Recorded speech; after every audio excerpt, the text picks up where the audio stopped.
All right. So it's 1:01 p.m.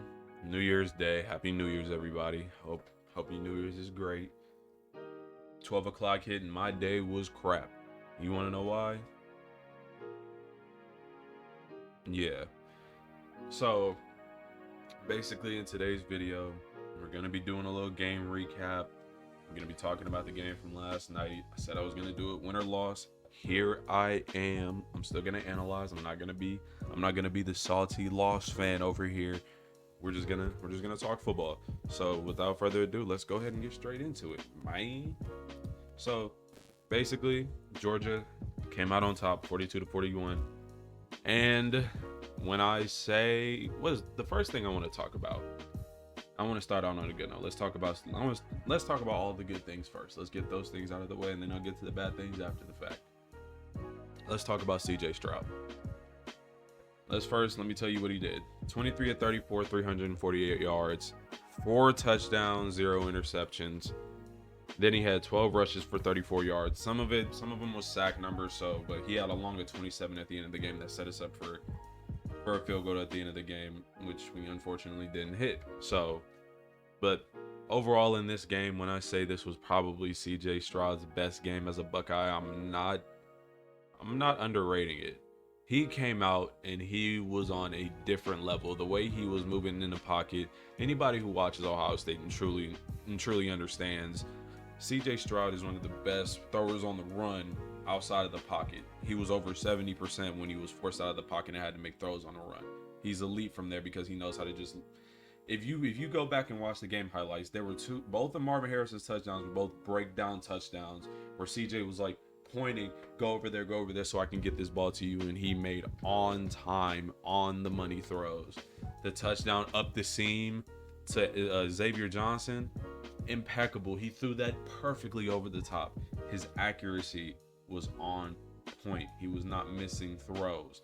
The only time he would miss a throw is if the pressure was just otherworldly on his ass and he had to throw it out of bounds or try to make something out of nothing, in which he really did a lot of the night. So when I say, that was probably his last game as a Buckeye, and I'm probably one of the staunchest C.J Stroud defenders on planet Earth.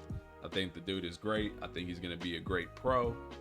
He's a great human being. His story is incredible. If you heard the C.J Stroud life story, you can do nothing but be a fan. The kid, he's an incredible dude, an incredible person, incredible kid. And he's going to go on to do great things in football, and then he'll do great things outside of football as well. That's the crazy part. The dude's he's all around talented. And I just love the way he goes about his business. He doesn't sugarcoat shit. He keeps it real. When people was telling him, he's like, I'm not trying to prove anybody wrong. I don't have nothing to prove to nobody. I'm just trying to prove to people that I love right. I love that quote. People try to take that the wrong way. I'm like, he's trying to just say, I'm not trying to prove anybody wrong. I know what I am. I'm going to try to prove the ones who love me and hype me up every day. I'm going to prove them right to everybody that doesn't think they're right. It's a great mindset to live by. He's a family man, and you can tell that because he lives by a family mind state. That kind of thought process is a family mind state a family mind state kind of process.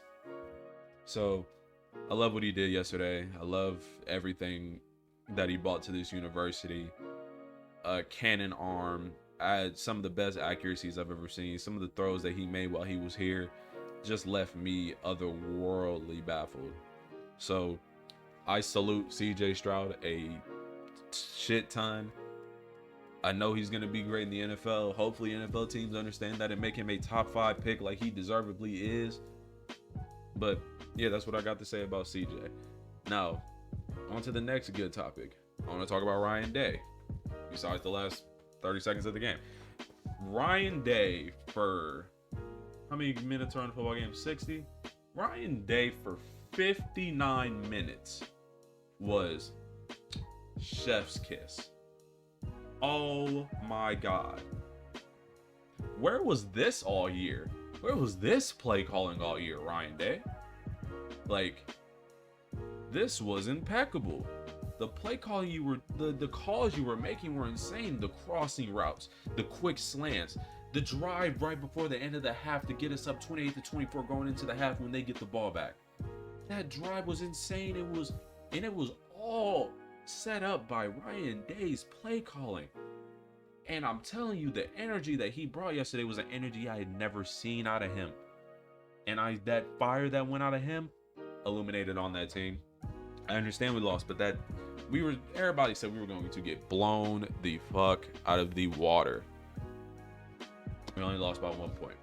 And a bad targeting call away from probably the swing being about 4 points. So, but Ryan Day, I can't be much happier. Like maybe a smidge bit happier if we would have won the game, but I can't be happier with the performance that he put on from a coach's aspect, from a coaching perspective. He was impeccable. I mean, I'm just like the steady diet. Even though we didn't run the ball well, the steady diet of run pass. Allowing your quarterback to truly use his talent to his full ability. It was great. It was fantastic. I couldn't be happier. He allowed his stars to shine. And he was like, let me just use my supreme mind to just put them in the best possible way to succeed. And he did that last night. And you can see it from the stats of the receiving yards. 112, 8 receptions for Emeka Egbuka, 5 for 106 from Marvin Harrison, 5 for 71 from Julian Fleming, 3 for 43 from Xavier Johnson, and then 1 for 9 for Joe Royer and 1 for 7 from Case over our tight ends. So basically 2 catches for 18 yards in that aspect, but we were going down the field a lot, so I'm not going to blame that. But it was just incredible. Prayers to Case Stover, by the way. He had to go to the hospital, I think, for back spasms, precautionary, but I hope he's doing okay. That's a tough-ass dude, and I know he wouldn't go to no hospital unless he felt like something was truly wrong. So, yeah, that was great. That was great. Do I have any more pluses? I think maybe no, I do. I have a couple more. I want to give a shout out to the whole wide receiving core, the whole core of the team. They were amazing. Per usual, Brian Hartline's gonna have them boys ready. It's just a matter of the fact he's gonna have them boys ready. But I'm very proud of what I've seen from Mecca taking over, 8 for 112 and a touchdown. Marvin Harrison doing Marvin Harrison things. That's wide receiver number 1 in 2024. Would be wide receiver 1 in this year if he could come out this year, but he's a true sophomore. Julian Fleming, really impressed. No drops, 5 for 71. He was there when needed and made good plays. Xavier Johnson, former walk-on, and he just makes plays. He just makes plays. He just makes plays. 3 catches for 43 and a touchdown. He also ran the ball for 6 for 28. It was just, our wide receiving core is amazing, and that's never going to change. We're going to reload, dial up, reload again. It's just, we're going to keep loading. And then also, I do want to give a shout out to our linebackers, because I think in the midst of a bad defensive day, I think they still did what they usually do. And I'm proud of them. From Steel Chambers and Tommy Eichenberg, they usually do their job. A lot of people might be on Tommy because he got burnt going up the seam, but shit, Tommy was right there, my brother. If he was a true DB and he knew how to turn his head the right way and had them hands like true corners, boy, Tommy Eichenberg should be a day 1 or day 2 pick. Tommy Eichenberg is an incredible linebacker. And I'll get more to Jim Knowles, but Jim Knowles, if there's one thing he did, he bought the absolute crazy best out of Tommy Eichenberg in our linebacking core. Steel Chambers as well, just great. They all play great.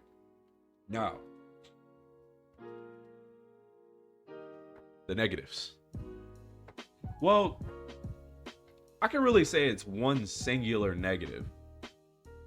The entire, besides the linebackers, of course, like I said, and maybe like the defensive line to a point. I'm not going to be too mad. They play decent.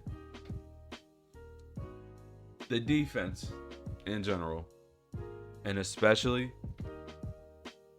Jim Knowles. Jim, Jim, Jim, Jim, Jim, Jim, Jim, Jim, Jim, Jim. Why did you go man on the play where they got the 72-yard touchdown? And I'm pissed off at the refs. Don't forget them. Jim, why did you go man cover 0 when the whole game you had, and especially in the second half, we held them to 0 points in the third quarter, especially in the third quarter. Why did you change it up all of a sudden when the defense had been playing lockup? That it just, I want to map it out of my head. I'm not a coach. I don't know football like these guys, so I'm not going to sit here and act like I do. But I try to make sense out of everything from their point of view. I can't make a singular point out of why he went to cover 0 man in that situation. And then as soon as he does it, guess what? Lathan Ransom slips. Oh my God. And then don't get me started on our corners. Like, okay. Let me calm down. Because I'm just not the person who's gonna shit on people, shit on athletes for the sake of it, because these guys work so hard. These guys go out every day, work hard. They go out spring ball, fall ball. They work insanely hard. Summer ball. They work so hard to get to this point. And at the end of the day, I'm still proud of them. They went out there, they played a football game for 60 minutes, something that is very hard to do. It is not an easy thing to go out and play football for 60 minutes. And I'm very proud of this team for doing what they did. So just wanted to get that out the way first and foremost. So, yeah. But then, so it's just, they don't, it's like, bro, it's so simple. It's a simple thing. It's a simple thing.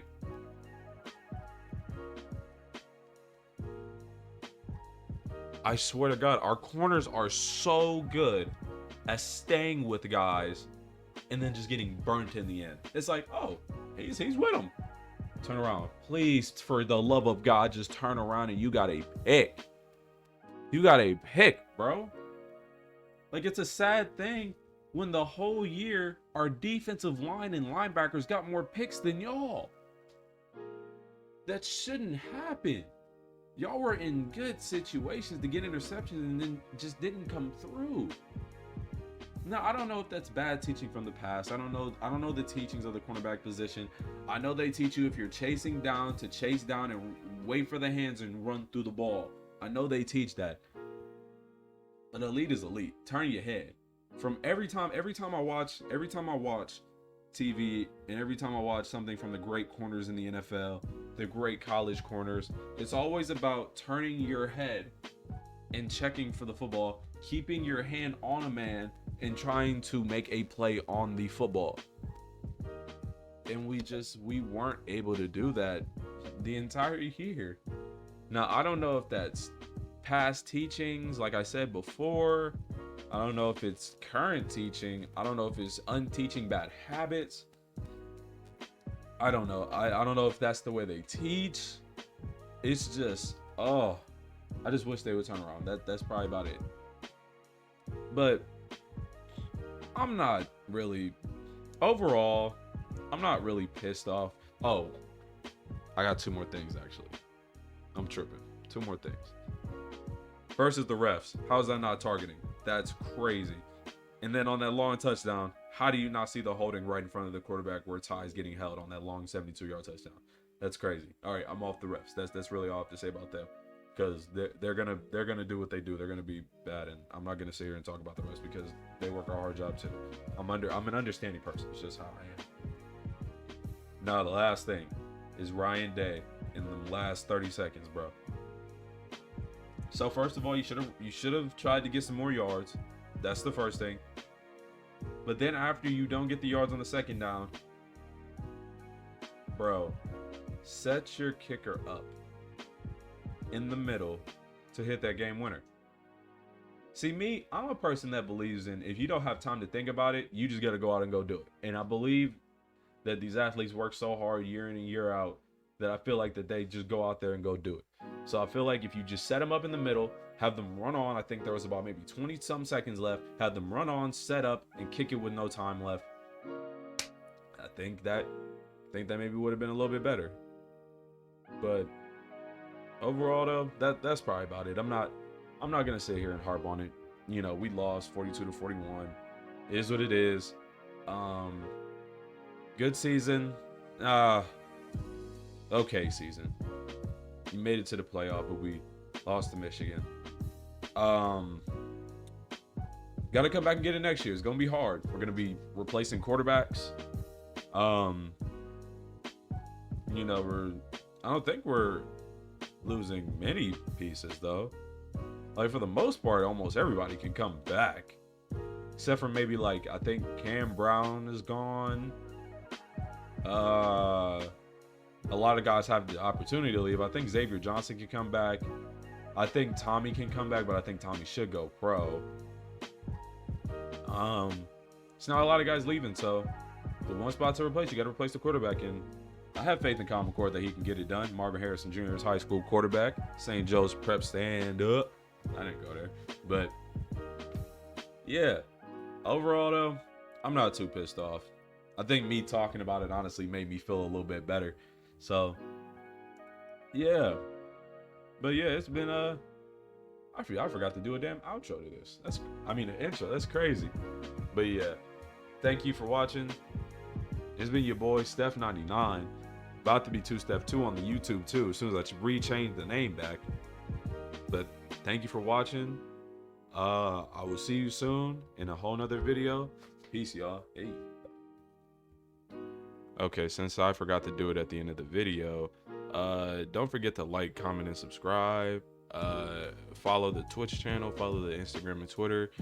They will be down in the links in the description below. Thank you for following, and peace.